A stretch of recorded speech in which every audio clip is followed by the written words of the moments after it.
Hey everybody, my name is Matt Johnston, Matt the Lawyer, and in this video we're going to be talking about independent contractors and some potential federal action that may change how independent contractors are classified.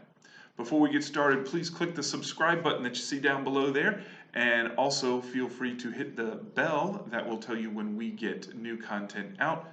We publish content of these videos pretty much every week. So, at the end of the Trump administration, the United States Department of Labor had prepared a rule that was going to be looking and describing the test used to determine whether or not a worker could be classified as an independent contractor or if they had to be classified as an employee.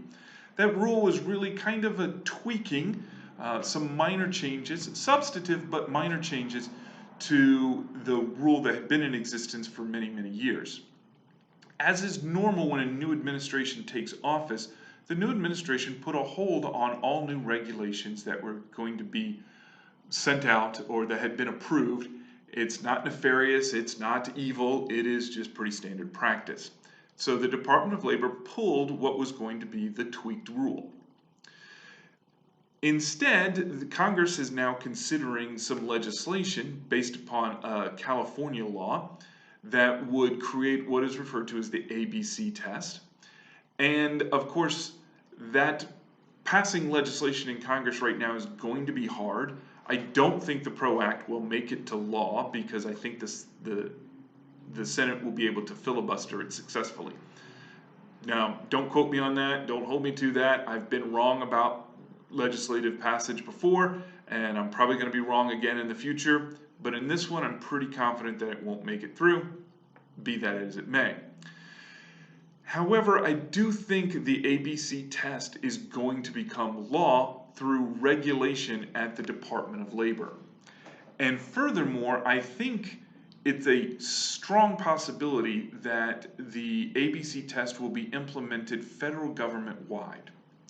Now, one of the difficult things about independent contractor assessment and determining whether or not somebody should be a contractor or an employee is that you could be an independent contractor under one regulatory test, but not under another. You can be an independent contractor under federal law, but not under state law, and vice versa. And it creates a bit of a headache.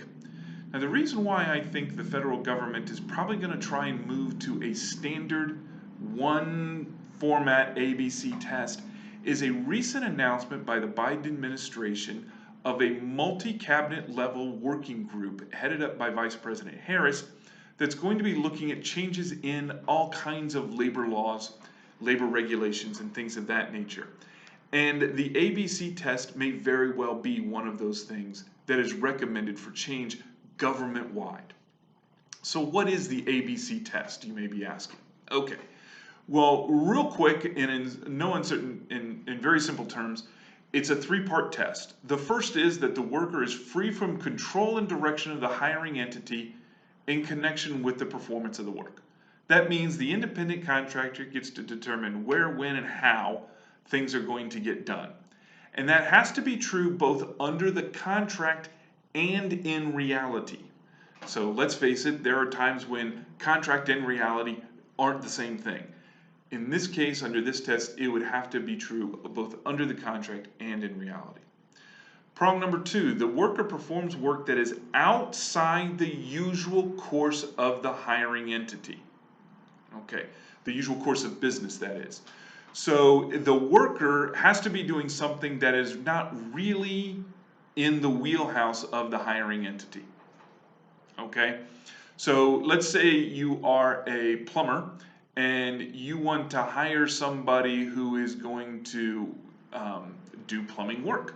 You're going to hire a contractor to help you.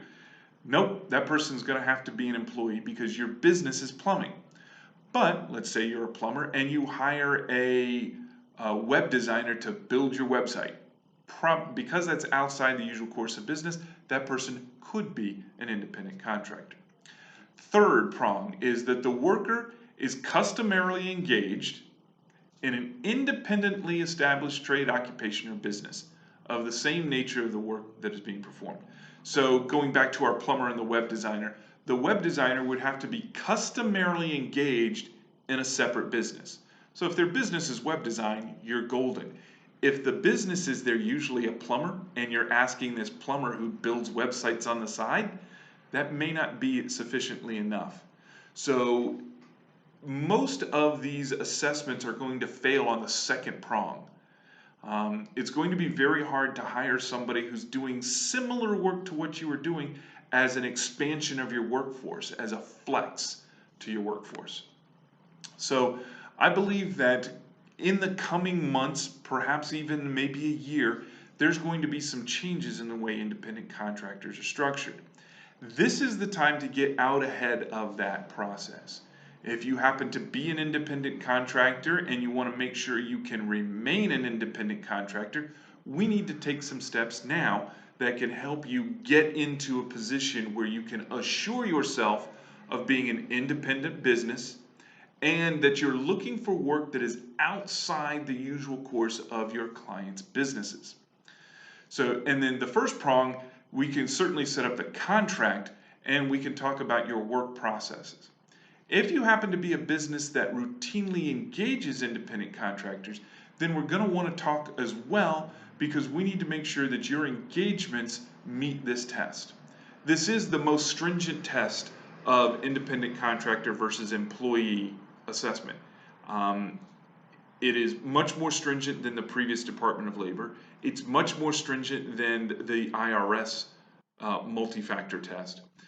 But I do believe that if you can create independent contractors that are compliant with this side of the test, you're going to be safe under pretty much every set of rules. If you are an independent contractor or you happen to use independent contractors regularly in your business, please give us a call so we can start the process of getting you in place. You can schedule a call with us using the link down below, scheduling link down below. It's the Mattthelawyer calendaring tool, so you can get in contact with us. In the meantime, again, be sure you hit the subscribe button. If you hit it right up there, it'll get you subscribed. And you can see other content up here, and you can also go to our blog at mattthelawyer.com. That's MATTTHE lawyer.com. So 3 T's in there, and get in contact us, and we'll be happy to figure out how we can help you. In the meantime, I hope everybody's doing well, and go out and watch some live soccer. We'll talk later. Bye-bye.